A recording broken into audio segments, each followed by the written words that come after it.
Hoy vamos a tener a Daniel Mella en Café Negro.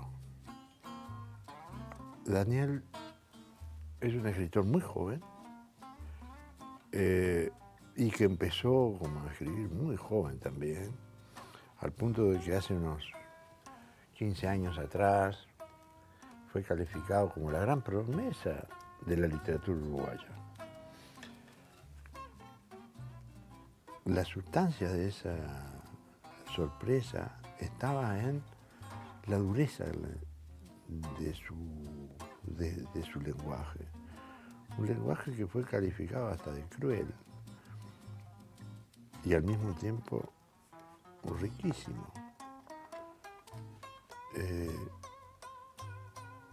De esto es lo que vamos a hablar en Café Negro con Daniel Mella.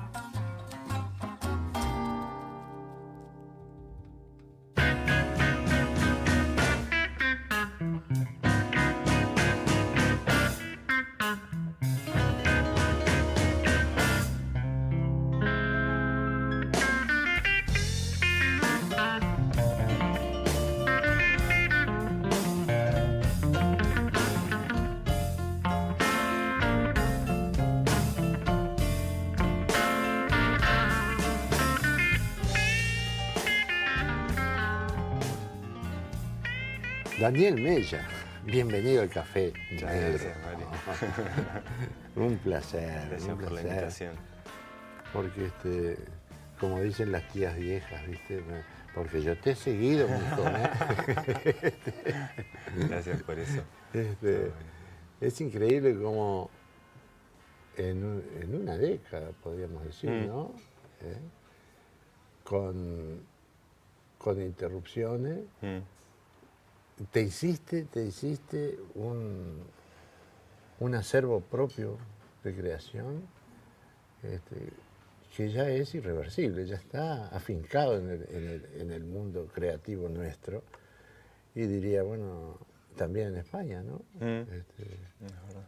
Fuiste víctima de Lengua de Trapo, ¿no? Es verdad, sí. Ahí nos vimos, ¿no? En el 99. Ahora sí, también. Estabas con Luis Sepúlveda, ya creo. Sí. Estaban publicando algunos de esos libros que hicieron juntos. Exactamente, los peores cuentos de los hermanos Grimm. Ahí va. Ahí va. Es cierto, estabas tú, estaba el viejito Enrique Adún, ¿no? Creo que hasta Benedetti cayó en un momento a dar una conferencia ahí en esa semana, una semanita que hubo. No me acuerdo. Estaba vivo. Villoro estaba, y el padre de Villoro también. ¿Estás sorprendido de vos mismo? Por haber logrado esa empatía, digamos, con un cúmulo de gente joven, sobre todo, ¿no? A mí lo que más me sorprende ahora, por ejemplo, de lo que se puede llamar la historia esta con los libros y la publicación de los libros es, en comparación, lo afortunado que fui y que sigo siendo de algún modo, porque yo nunca tuve que sufrir, por ejemplo, eso de los rechazos de las editoriales. Claro. Siempre que escribí algo, hubo algún amigo, una persona en la vuelta que leyó el manuscrito y que le pareció que merecía publicarse o llevárselo a tal, que lo leyó y se lo recomendó a la editorial. Entonces yo siempre estuve como lejos de eso. Nunca sufrí. ¿Así te pasó con el primero? Así me pasó con el primero, con Pogo, que era Cristian Kupchik, un profesor de la RT. Cristian, sí. Cristian era un buen cuentista. Sí, además, más bien. Y era un poeta también. Sí. Y el loco era periodista y... Estuvimos juntos en la revista 3. Un día el loco vino a clase con el reportaje este que le hiciste a Obdulio, que llegó hasta la casa y estaba mirando Tom y Jerry, para darnos un ejemplo de periodismo literario. Y el loco estaba enamorado de ese texto, así le pareció como una cumbre. Y fue mi primera introducción a ese tipo de periodismo, porque yo venía con ganas de hacer periodismo desde el liceo, pero no tenía mucha cancha en qué tipo de periodismo había, era posible. Para mí periodismo era relatar noticias o Sí. policiales. Ahí como que se me abrió un cacho el campo. Mira, se puede hacer literatura o parecida al periodismo, se puede hacer literatura con el periodismo. Sin ¿no? duda, sin Eso duda. me pareció una revelación. Yo creo que hay una... si gente como nosotros, digo, que tienen la obsesión de escribir y de frecuentar el periodismo, logra comulgar el periodismo con la literatura y con la historia, ¿no? Entonces ahí estás a un tris de ser un buen cronista, ¿no? De hacer crónicas con la impronta propia, Sí, tal cual. ¿verdad? En donde entre la literatura y el periodismo se realizan prestaciones. Exacto. ¿no? Exacto. Prestaciones muy lindas, porque yo creo que el Uruguay tuvo muy buenos periodistas en esos territorios, ¿no? Y grandes escritores, además. Me acuerdo, Carlos María Gutiérrez, un formidable cuentista y cronista. César Di Candia también es César, bueno haciendo. César Di Candia. Sí, mucha gente. Renzo Rocielo. ¿no? Sí. Y eso es maravilloso, ¿no? Sí. Para mí está bueno que eso, para mí es una buena señal mientras si sigue habiendo escritores que publiquen en diarios o en revistas, donde sea, que trabajen ese tipo de mestizaje o entrecruzamiento entre la literatura y el periodismo, porque en realidad realmente el periodismo puede ser literatura, ¿no? Claro que sí. No algo, no como un subgénero medio denostado, Sí, sino puede sí. ser alta literatura mismo. Yo tengo mucho. Tú sabes que una vez me tocó como periodista, ¿no? O mejor dicho, yo ya estaba en los tramos finales del ejercicio y ¿te acuerdas de la película Buscando al Soldado Ryan? Sí.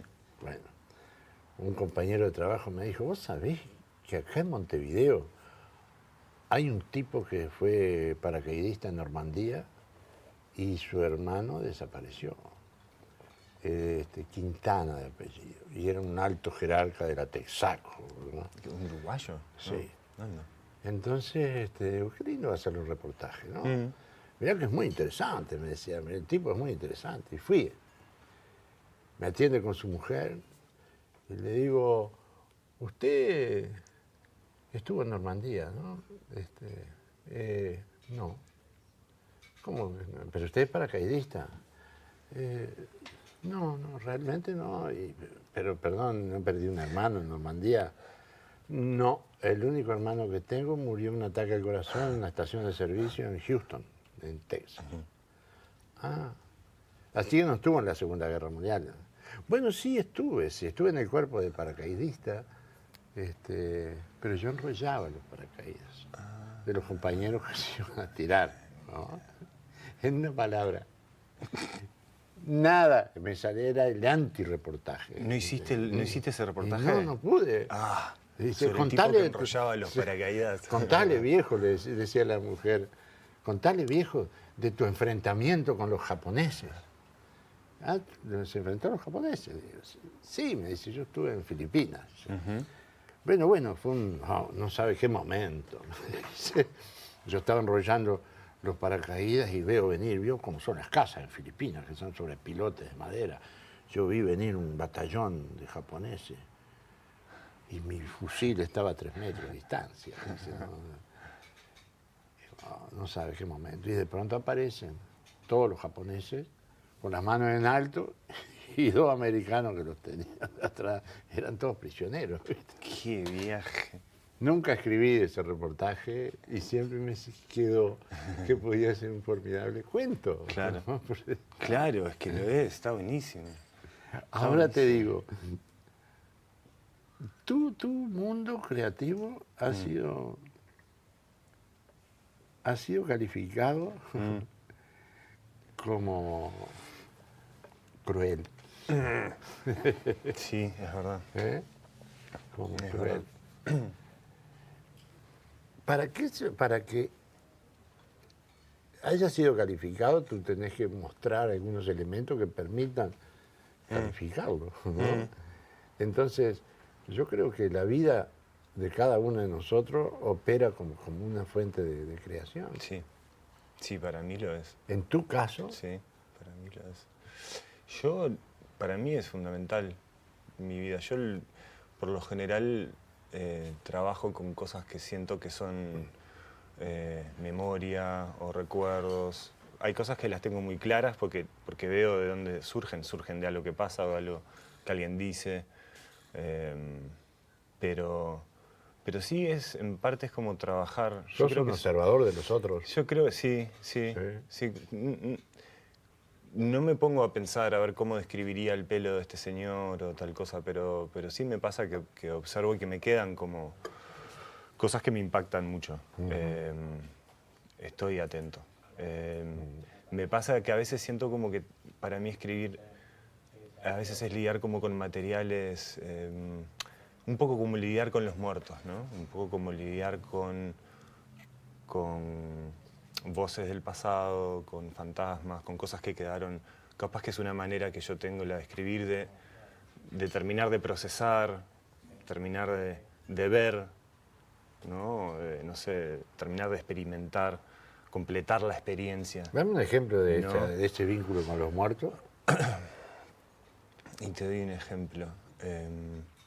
Para mí, la muerte de mi abuelo, cuando yo tenía 6 años, fue el primero que se me murió, la primera persona que se murió en mi vida. El primer muerto. Ahí va. Para mí, ese impacto y todo lo que yo sentí y viví en esos días se ha vuelto a presentar en pequeñas historias, se ha vuelto a presentar en varios de los textos que escribo. Esa visión infantil del el niño mirando a los adultos reaccionar ante la muerte y esa especie de absurdo que empieza a suceder. Esos ojos de ese niño todavía están en mi escritura, surgen de vez en cuando. Entonces yo digo, yo se ve que estoy de algún modo laburando con esas cosas. Laburar con esas cosas implica a veces un costo psíquico que a mí me cuesta, ¿no? Porque hay veces que uno desearía dejar el pasado en paz.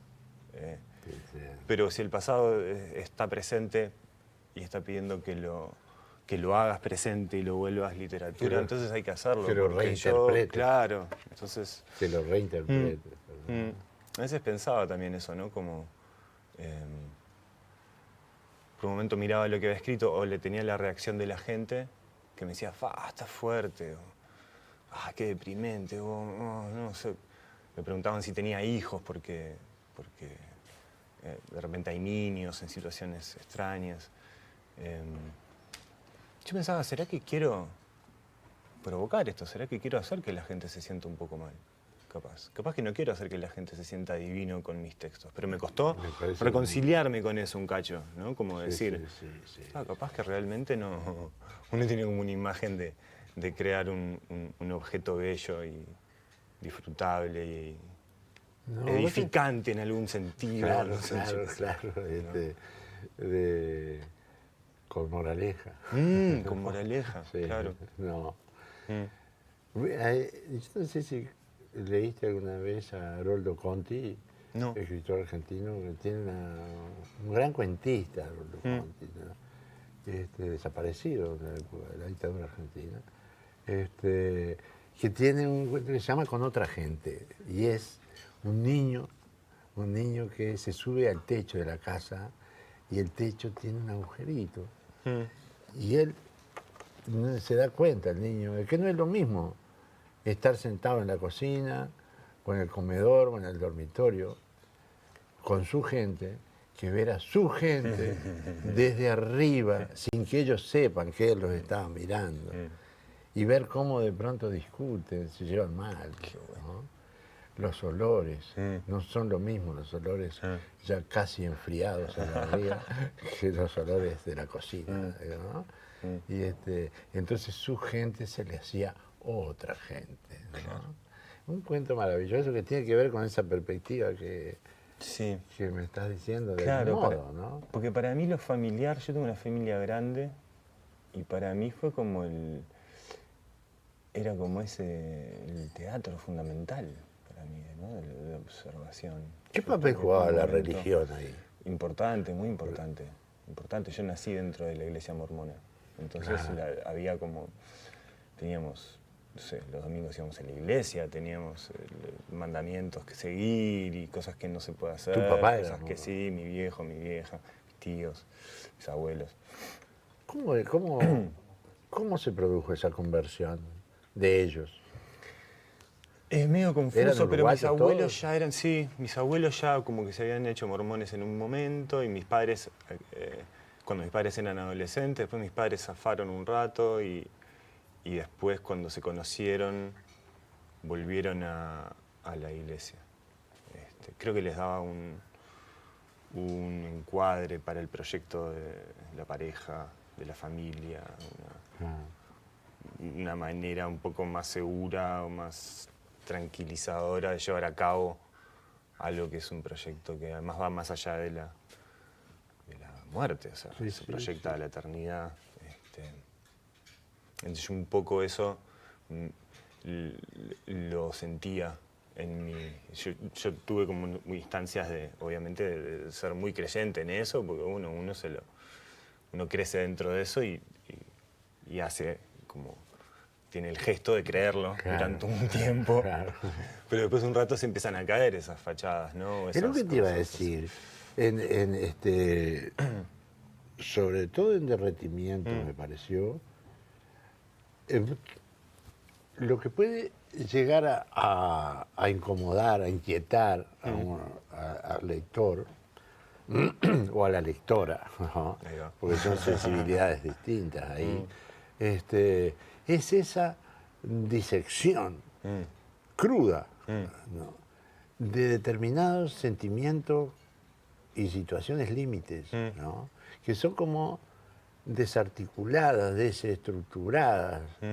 Es decir, si una estructura como la teoría aquella de la Gestalt, donde el todo se define como la integración de las partes, ¿no? A vos te parecería sacar hasta la última parte de la parte de la parte, ¿no? Sí, sí. En ese sentido, eso supone también desestructurar, desarticular, desarmar una ética Sí, también. sí. Entonces mi pregunta es, ¿cómo se compadece o cómo se compadecía ese mundo, esa concepción de la vida, de la existencia, del más allá, de Dios, de todo eso, con esta forma de desarticular todo eso? Claro. Sí, yo Es decir, siento perdóname, siento que claro, hay ahí como una especie de violencia intrínseca. claro, claro. Yo siento que la violencia, la rabia que yo sentí y que se expresó en eso, en Derretimiento, más fuerte, en Pogo también, tenían que ver precisamente con eso, ¿no? Como con la violencia que es sobre la persona de uno. Más que nada si uno es niño y adolescente, ¿no? De instaurar todo un set de reglas y normas para suplantar la vida interior, ¿no? Lo que yo conocí y lo que yo viví en mí y veía a mi alrededor en la iglesia era que la gente había suplantado su vida interior, que por ser vida es algo que está en movimiento, es como un jardín, todo el tiempo las cosas surgen, crecen, mueren, son reemplazadas por otras, crecen cosas que no te gustan, tenés que ver cómo podarlas, arrancar el yuyo, regar esto, no regar aquello. Es complicado tener una vida interior, es creativo tener una vida interior. Entonces yo sentía una violencia como de estar encorsetado en un set de reglas que lo que hacen es aniquilar esa vida interior y darte la sensación de vida interior. Porque te da una sensación de vida interior creer hay que amar a los demás como uno mismo y tal es el hijo de no sé quién y vamos a ir a tal lado y venimos de tal otro y todo está como, uno tiene la sensación de algo, de un conocimiento, de una sabiduría, pero no es vida interior, es algo que está fijo, es algo que está muerto por naturaleza, ¿no? yo creo que esa es mi tarea en un momento, fue empezar a descubrir eso, a desenmascarar todo eso, a ver qué había detrás de todo eso. Bien. Ajá. Ahora, todo eso obviamente no nació contigo. O mejor ¿Lo qué? dicho, o mejor dicho, toda esa cosmovisión que viene a ser el acervo de tu mundo interior, ¿no? Se fue gestando a través de tu permeabilidad frente al mundo circundante, ¿no? Seguramente. A la visión de tus viejos, a quienes frecuentaban el mundo de los viejos, ¿no? Entonces, cualquiera diría que lo que escribís es una suerte de evolución en contra. Yo creo que en un punto lo era. Yo creo que en un punto lo era. En un punto quizás todavía lo sea, aunque siento como que mi encare ahora va por otro lado levemente, pero no sé si está del todo abandonado. Escribir en contra es una cosa que me di cuenta que lo estaba haciendo cuando lo estaba haciendo. O sea, en parte parte de la gracia era esa. Claro. No, escribir en contra. ¿Y cómo recibieron ellos esa devolución? Por ejemplo, Fue mágico porque yo en un punto... se fracturó la relación con tu padre, por ejemplo. No, yo cuando estaba escribiendo pensaba, ¿no? ¿Cómo les va a caer esto? Pensabas eso. Y en un momento lo pensé y dije, yo no puedo privarme de escribir esto por lo que vayan a pensar los demás, por más que sean mis padres. O sea, eso me inauguró, siento yo como escritor, esa decisión de decir, no me importa lo que piense nadie, realmente es algo que preciso hacer. Yo si no escribía eso, sabía que era más el costo de no escribir eso, ¿no? Y el costo iba a ser mayor en nuestra propia relación. Incluso si yo eso no lo expresaba, no lo escribía. Porque es mi manera de hacerlo. Claro. Y contra todo lo que uno podía tener miedo, pasó lo que tenía miedo que iba a pasar, que era, la primera reacción fue cómo pudiste escribir esto, ¿no? Qué horrible, cómo puedes tener esto adentro, qué hicimos mal. Yo trataba de explicarles un poco, pero no había mucho que explicar tampoco, ¿no? Pero al ¿Y te rato... enredabas en discusiones con ellos? Sí, un cacho, pero yo no tenía modo de explicarles, o sea... ¿Dónde vivían lo en que había ese pasado. momento?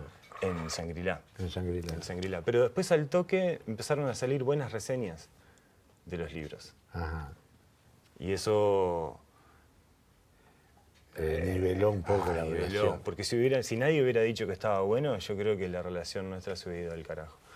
Pero como todo el mundo decía que era literatura y buena, pasé a ser el hijo, mi hijo el escritor. Si los doctores lo dicen.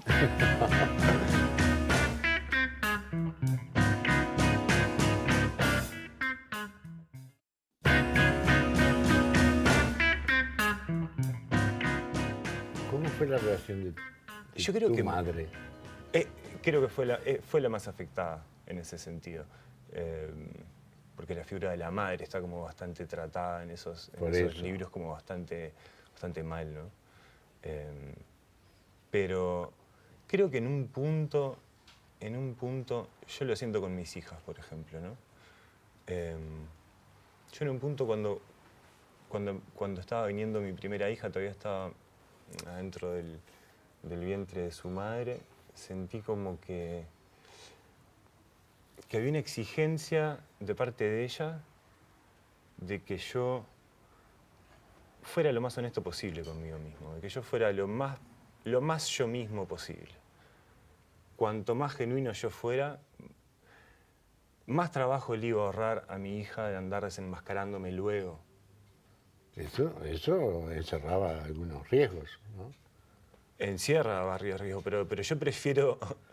Yo siento como que a veces uno cree al ser padre que tiene que ponerse cierta máscara, cierta vestidura y decirle al hijo que sabe cosas que no sabe, mostrarse seguro, fuerte ante situaciones que no provocan ninguna seguridad ni fortaleza en uno mismo, en lugar de ser quién uno es. Y luego el hijo tiene que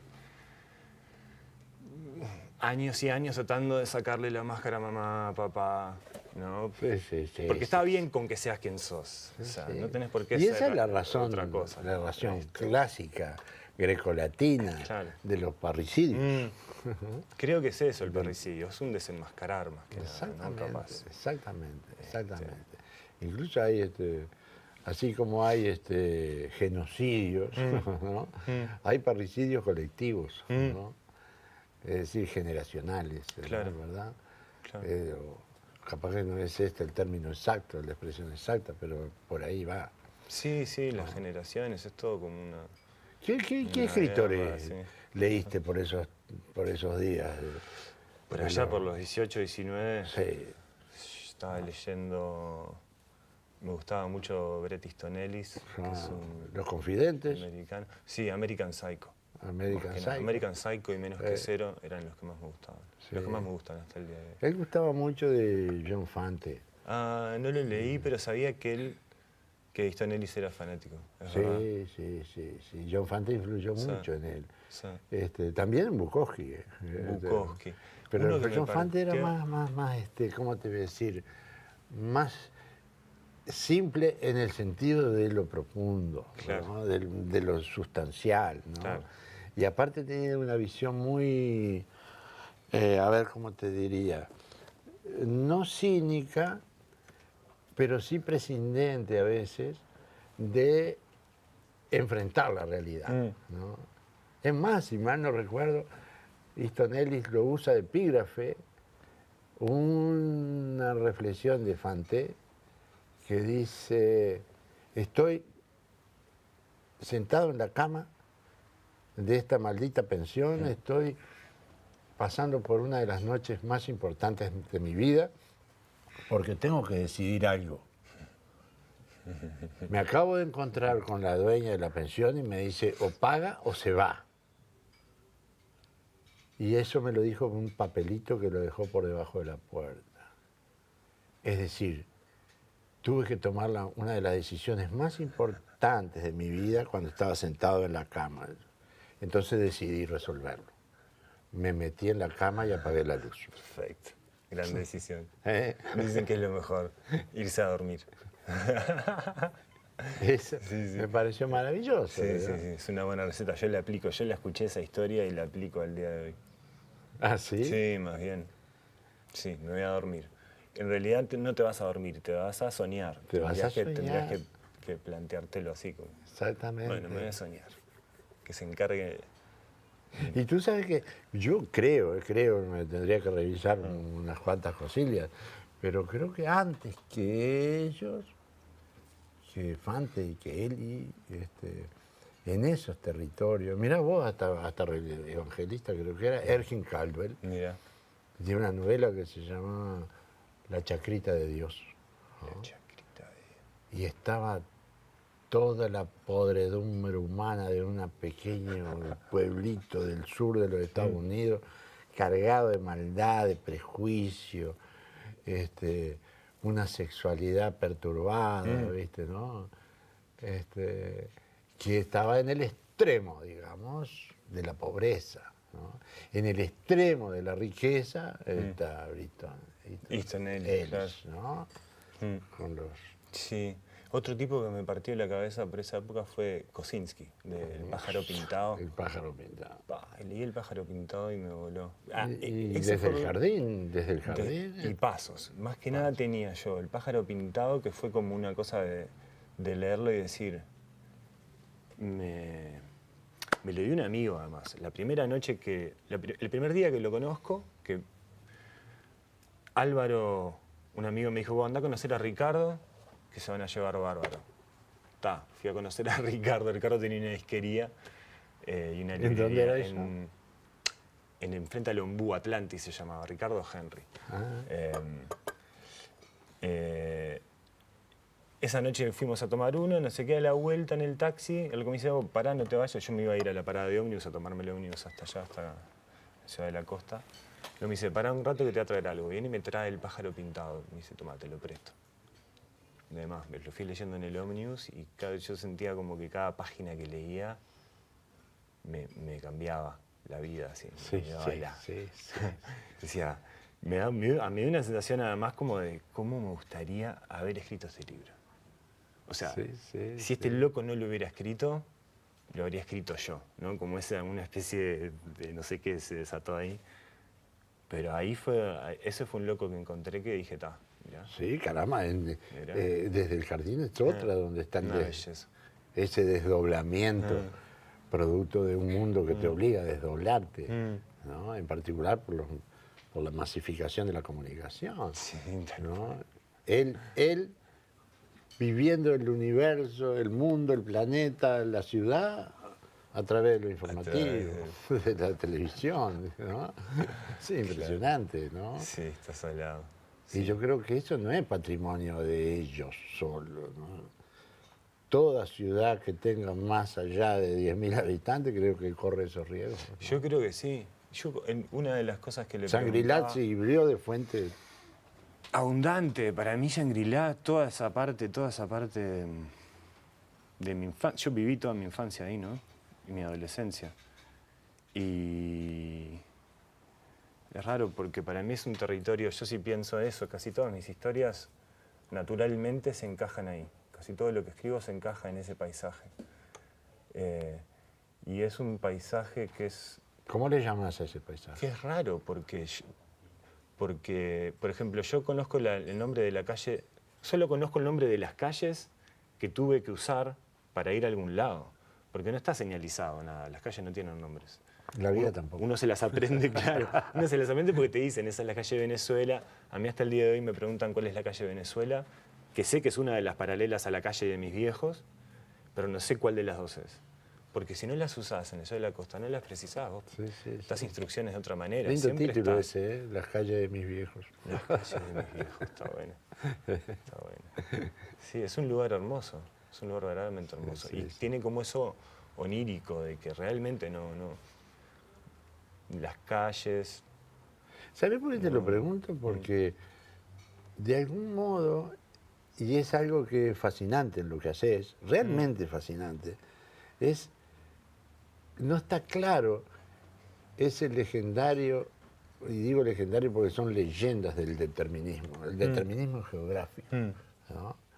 Es decir, hay regiones del planeta que determinan, ya no el arte, una cultura, ¿no? La cultura mediterránea, la cultura del Caribe, la cultura nórdica, ¿no?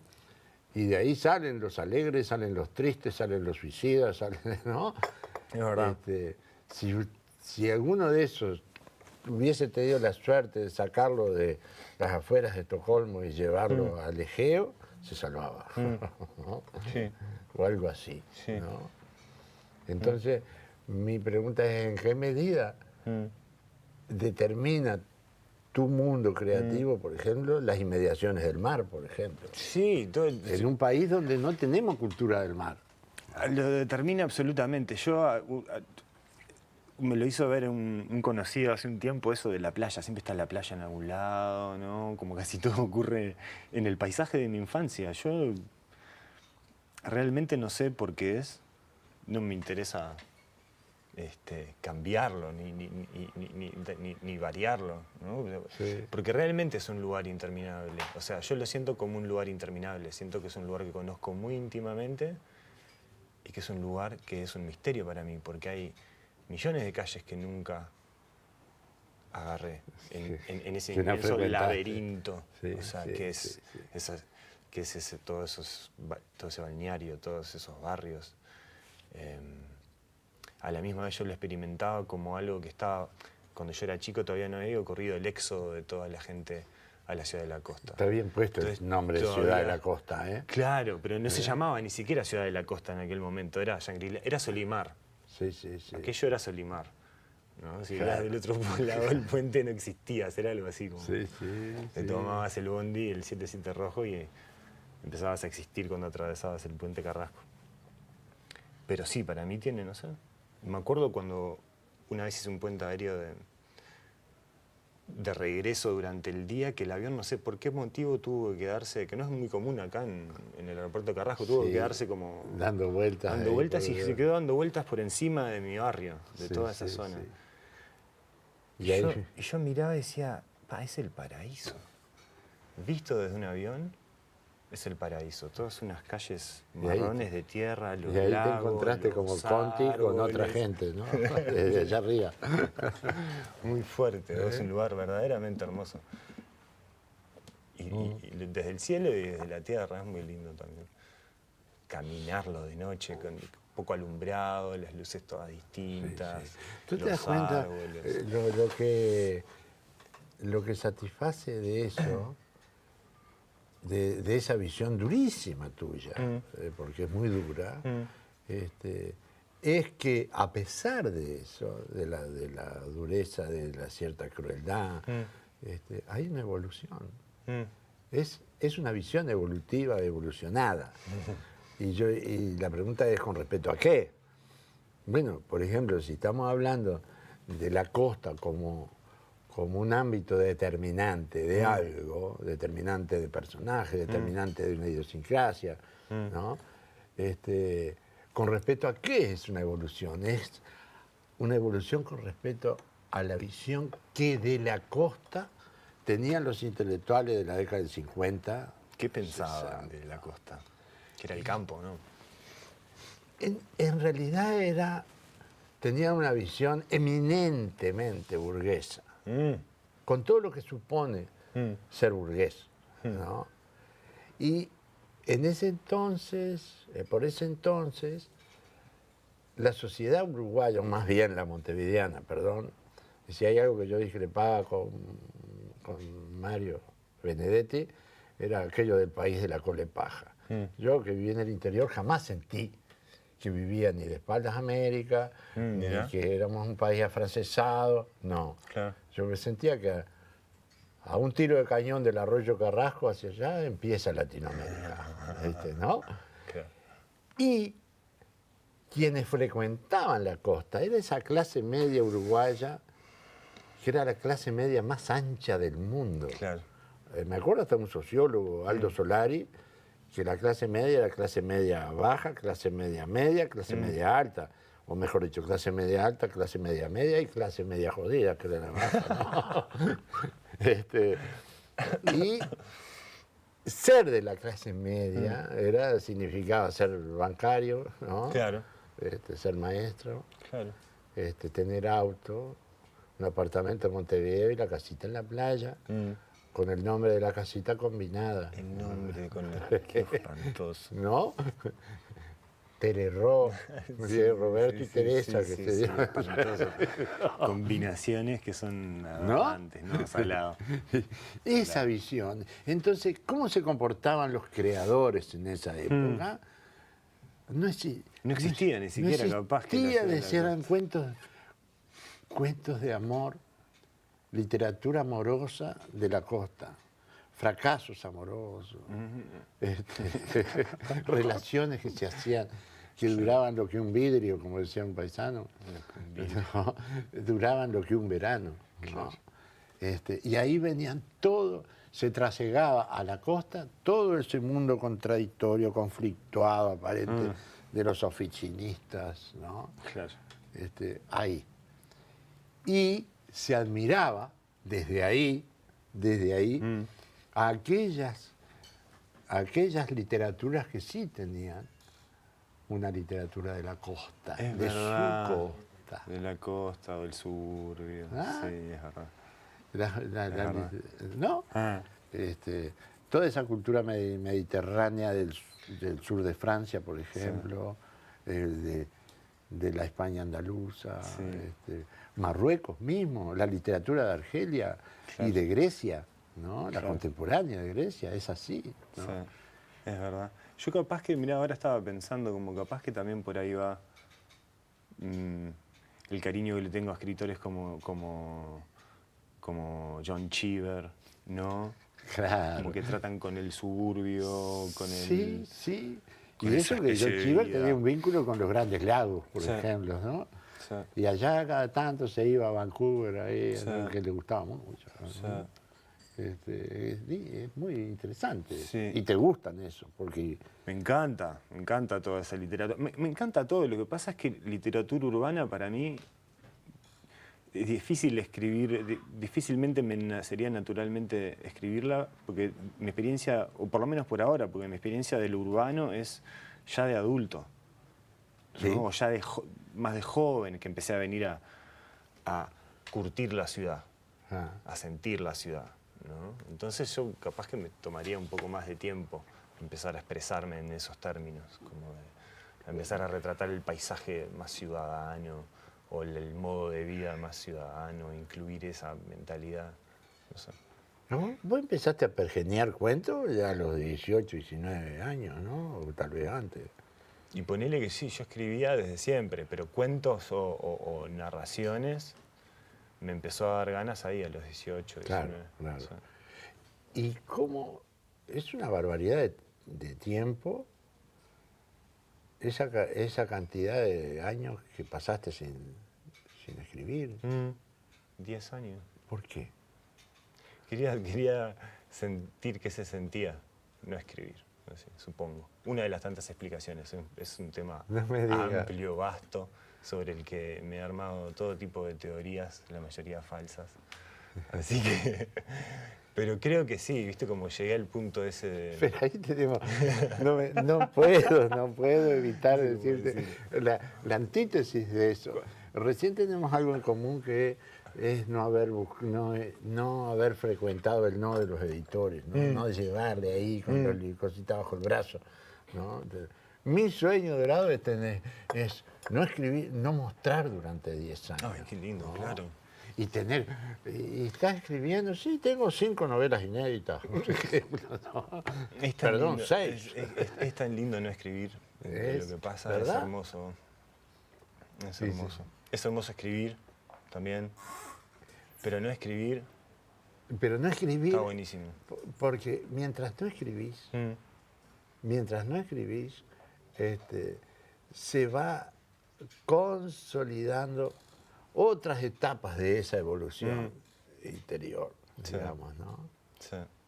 Que Pero realmente- volviendo al muerto, como dicen algunos, cuando yo te decía que lo que haces es una evolución, y decíamos con respeto a qué, Ahí va. ¿no? Es decir, ha habido una evolución en tu literatura muy sana, muy útil en el mejor sentido de lo que puede significar una literatura utilitaria, ¿no? Útil para otros creadores incluso, de tu generación, ¿no?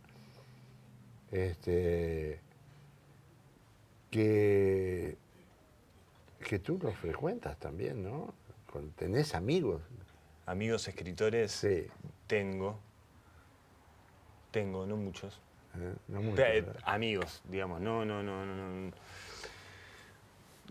me reúno casi nunca con amigos escritores, pero sí tengo un café por allá, Elvio Gandolfo, Álvaro Vuela, Ricardo, pero por lo general la compañía de los escritores no me es muy grata durante mucho tiempo. Te entiendo perfectamente. Narradores, vaya y pase, poetas, Sí, ¿no? lo menos posible. Sí, yo también. Sí. Sí. ¿No te gusta ir a los festivales de poesía? Me encanta la poesía, no, ni loco. A mí me encanta cuando los encierran a los poetas, ¿viste? Esa Cuando parte, termina- si hay cuando esa termina el parte, festival. me gustaría llego para esa parte. No, es una broma. Querido, por supuesto. Una broma, más o menos, Ha sido un placer. igualmente. Me dejaste andando. Muchas gracias. ¿No? La verdad, gocé mucho.